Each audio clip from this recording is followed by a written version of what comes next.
राजा की 7 रानियां थीं। राजा अपने गुरु के पास जा रहे थे। रास्ते में एक पनिहारी की लड़की मिली। उसने राजा से पूछा, आप रोज कहाँ जाते हैं? राजा ने कहा, मैं ज्ञान के लिए आश्रम जाता हूँ। पनिहारी की लड़की बोली, क्या आपने त्रिया चरित्र पढ़ा है? राजा कुमार ने ना में सिर हिलाया। पनिहारी की लड़की हंसते हुए बोली, क्या फायदा ये सब पढ़ने का जब यही नहीं पढ़ पाए? राजा कुमार को बड़ा आश्चर्य हुआ कि वो अभी तक ये क्यों नहीं पढ़ा। राजा सीधे गया अपने गुरु के पास। गुरुजी प्यार से बोले, क्या हुआ राजकुमार, आप इतने गुस्से में क्यों हैं? राजकुमार ने गुस्से में कहा, आपने हमें अब तक त्रिया चरित्र क्यों नहीं पढ़ाया? गुरुजी बोले, क्योंकि इसमें बहुत खतरा है, इससे आपकी जान भी जा सकती है। राजा बोले, आप उसकी चिंता मत कीजिए, मैं ये देख लूंगा, आप बस मुझे ये पढ़ाइए, मुझे पढ़ना है। अब गुरुजी उन्हें कैसे मना कर सकते थे? वो बोले, ठीक है। पूरे 1 साल बाद गुरुजी बोले, अब आपकी पढ़ाई पूरी हो गई है, अब आप जा सकते हैं। साथ ही उन्होंने एक सुपारी दी और कहा, आप इसे मुंह में रख लेना। आपके ऐसा करने से आपको कोई भी नहीं पहचान पाएगा, परंतु आप सबको पहचान सकेंगे। जब सब सो गए तो रात को 12 बजे अपने राज्य के पूर्व दिशा में सुपारी मुंह में रखकर खड़ा हो गया। थोड़ी देर खड़ा रहने पर उसने देखा कि वही पनिहारी की लड़की जिसने उनसे ये सब पढ़ने को कहा था, वह लड़की मंदिर के निकट बनी एक कुटिया में चली गई। राजा चुपके से देखने लगे कि ये क्या कर रही है। उसने देखा कुटिया के अंदर एक साधु बैठा है। उसे देखते ही गुस्से से बोला, तुम्हें आने में इतनी देर क्यों लगी? लड़की बोली, मेरा पति मुझे लेने आया है, अपने पति को सुलाने के बाद मैं आपके पास आई हूँ, इसीलिए देर हो गई। इतना सुनते ही साधु ने उसकी खाने की थाली को एक तरफ फेंकते हुए कहा, जब तुझे उसके साथ रहना है तो मेरे पास क्यों आई है? वह लड़की बोली, नहीं साधु महाराज जी, मैं उसके साथ नहीं रहना चाहती हूँ, जो भी है बस आप ही हैं। उसकी बात सुनकर साधु ने कहा, ठीक है, यदि तू चाहती है मैं तेरी बात का विश्वास करूं तो ले ये चाकू, जा अपने पति का सिर काट के ला। लड़की बिना कुछ सोचे उस चाकू को लेकर घर आई और सोते हुए पति का गला काट के मार दिया। फिर उसका सिर लेकर साधु के पास आ गई। साधु ने जैसे ही देखा, वो उसे धक्के मारकर अपनी कुटिया से निकाल दिया और बोला, जो औरत 7 फेरे लेने के बाद अपने पति की नहीं हुई, वह मेरी क्या होगी? अपना चेहरा कभी मत दिखाना, अब मरता क्या ना करता। वह अपने पति का सिर लेकर वापस आई और उसके धड़ से सिर को जोड़ के रख दिया। सुबह उठकर जोर जोर से रोने लगी, पता नहीं कौन मेरे पति को मार गया। जब लोग उसके पति को ले जाने लगे तो वह कहने लगी कि मैं इनके साथ सती हो जाऊंगी, क्योंकि इनके अलावा अब मेरे जीवन का कोई अस्तित्व नहीं रह गया है। यह सुनते ही राजा को हंसी आ गई। वो जोर से हंसते हुए बोले, त्रिया चरित्र जाने नहीं कोई, पति मार के सती हुई। पनिहारी की लड़की समझ गई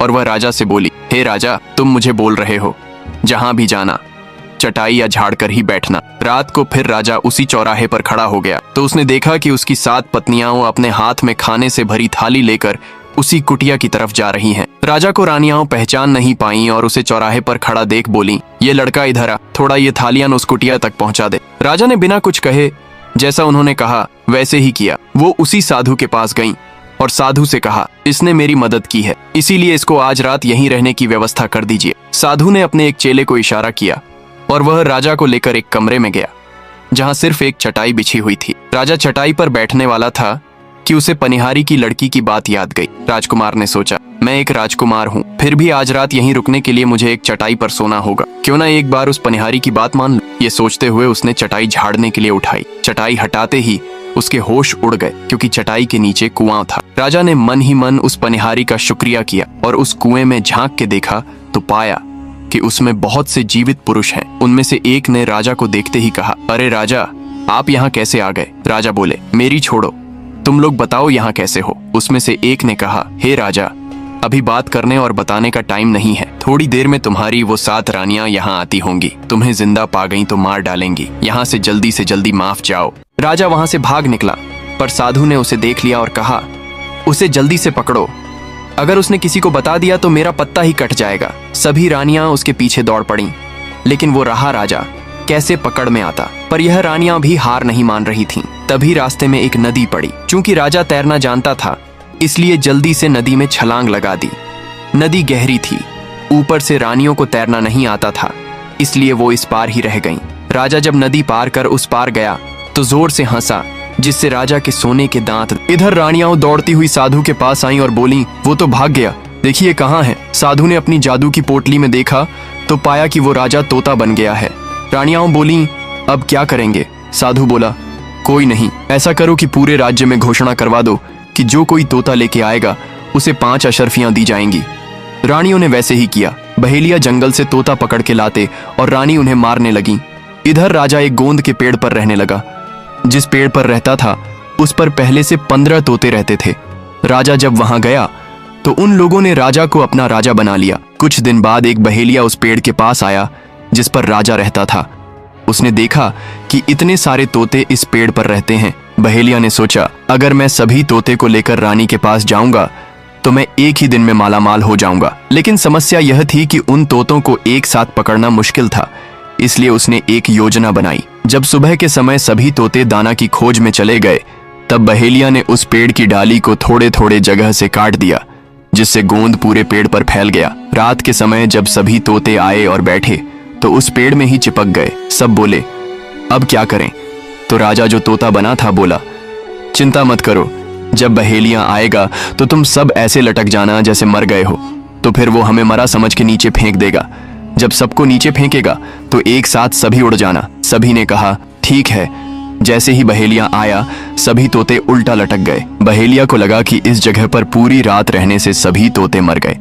उसे बड़ा दुख हुआ कि एक तो पैसा भी नहीं मिला और ऊपर से तोते मरने का पाप भी लग गया। वो पेड़ पर चढ़ा और सभी तोते को गोंद से निकाल निकाल के नीचे फेंकने लगा। राजा को छोड़ के जब सभी तोते नीचे आए तो वो एक साथ उड़ गए। जैसे ही वो उड़े उन्हें ध्यान आया कि राजा तोता तो है ही नहीं।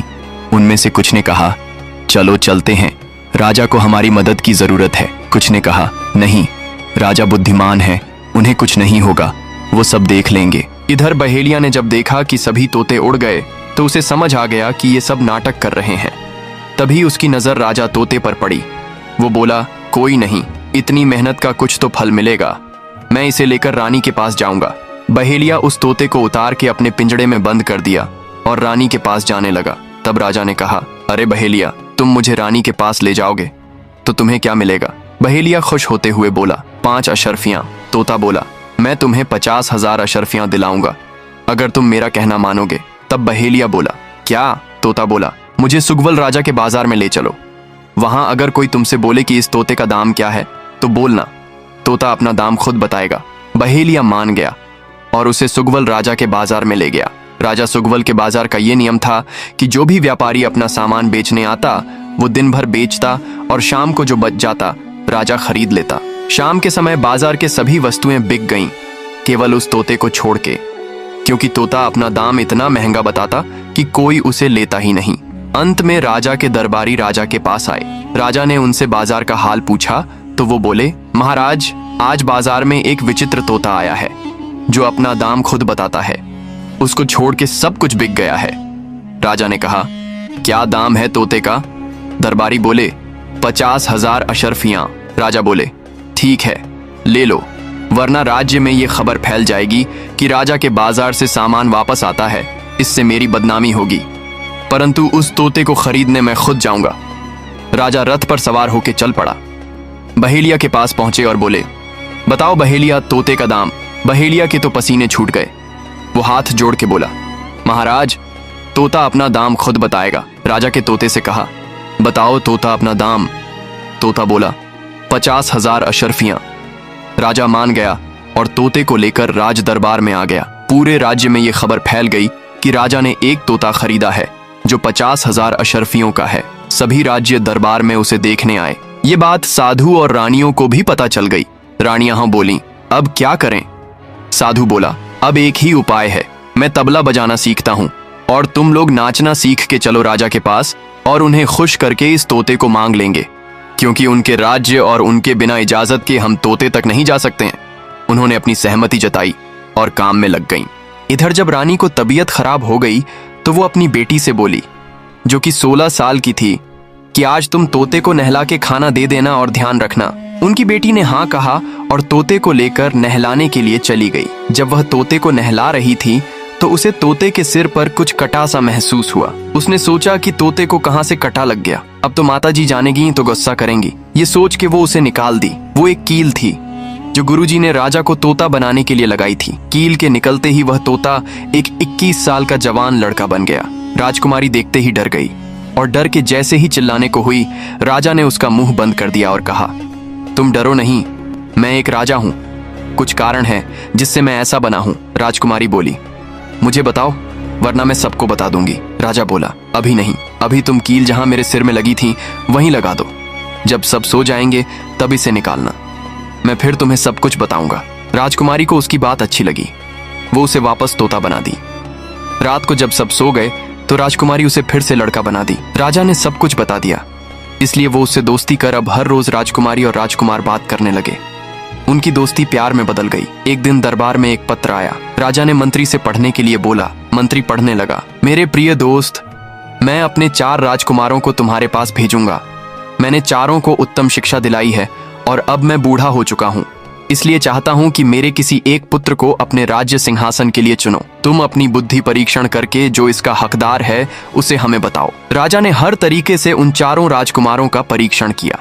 सभी एक से बढ़कर एक थे। जब राजा परेशान हो गए कि कैसे कहें और क्या निर्णय लें, यहाँ तो सब अपने आप में ही बेहतरीन हैं, सब हर विषय में एक समान हैं। राजा ने फिर तोते को बुलाया और सारी बात बताई। तोता बोला, राजा एक काम कीजिए, आज रात इन्हें एक साथ एक कमरे में रहने की व्यवस्था कीजिए, 2 दिन बाद मैं बताऊंगा। जब रात को चारों राजकुमार एक साथ खाना खा के सोने गए तो आपस में बात करने लगे। पहला राजकुमार बोला, अरे भाई, खाना खा के मजा ही आ गया, पर अगर पके धान का चावल और दही मिल गया होता तो मजा आ जाता। तोता उनके कमरे के बाहर खिड़की पर बैठ के उनकी बातें सुन रहा था। तभी दूसरा राजकुमार बोला, अरे भाई, मुझे इतना कुछ नहीं चाहिए, मुझे तो बस एक रात के लिए राजा की राजकुमारी के साथ सोना है। तो तीसरा बोला, अरे बाप रे, राजा ने सुन लिया ना तो जान से मार देगा, मुझे इतना भरी कोई इच्छा नहीं है, मैं तो बस ये चाहता हूं कि कोई वाराणसी से बना पान खिला दे। तो चौथा बोला, मुझे तो नींद ही नहीं आती, कितना दिन हो गया, मैं चाहता हूं 4 बड़े और कोमल गद्दे पर सो जाऊं। चारों अपनी अपनी बात करके सो गए। अगली सुबह तोता ने राजा से उनकी इच्छा अनुसार सामग्री तैयार करने को कहा। रात को उनकी इच्छा अनुसार किया गया। सब बहुत खुश हुए।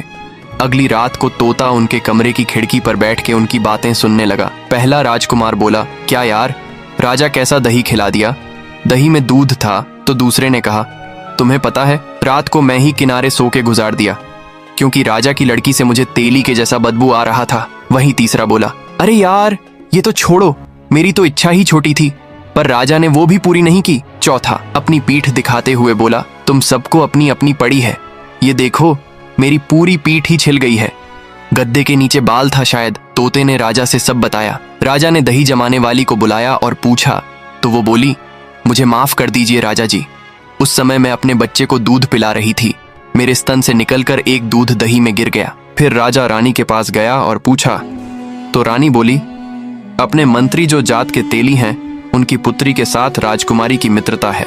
फिर राजा ने पनिहारी को बुलाया।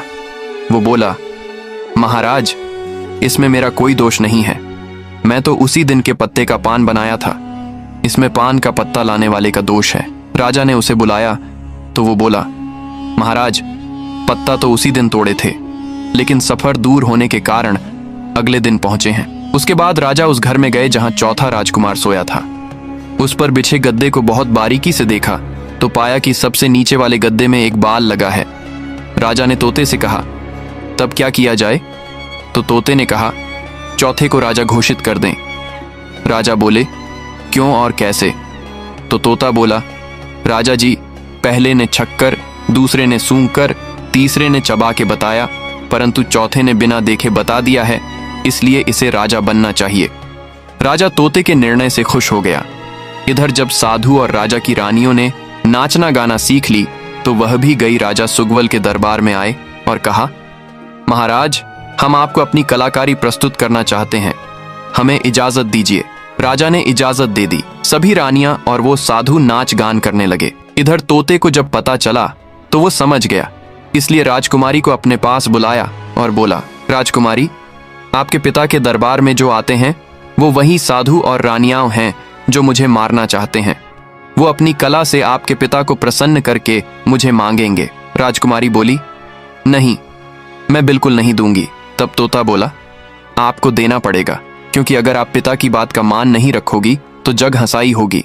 राजकुमारी बोली, परंतु तुम चिंता मत करो, राजा जब तुमसे हमें मांगेंगे तो पहले मना कर देना, लेकिन जब गुस्से में मांगेंगे तो तुम भी गुस्से में मेरा पिंजरा आंगन में फेंक देना, मैं अपनी जान बचा लूंगा। वही बात हुई भी। जब नाच गान से साधु और रानियों ने राजा को खुश किया तो राजा बोले, कहो क्या चाहिए। साधु बोला, महाराज, मुझे वो तोता चाहिए जो आपके राजमहल में रहता है। राजा बोले, अरे ये कैसी छोटी सी चीज मांग रहे हो, कहो तो सोना चांदी ये तुम्हें तौल दूं, तोता तो बहुत ही कम पैसे का है। साधु बोला, नहीं महाराज, मुझे बस वही चाहिए।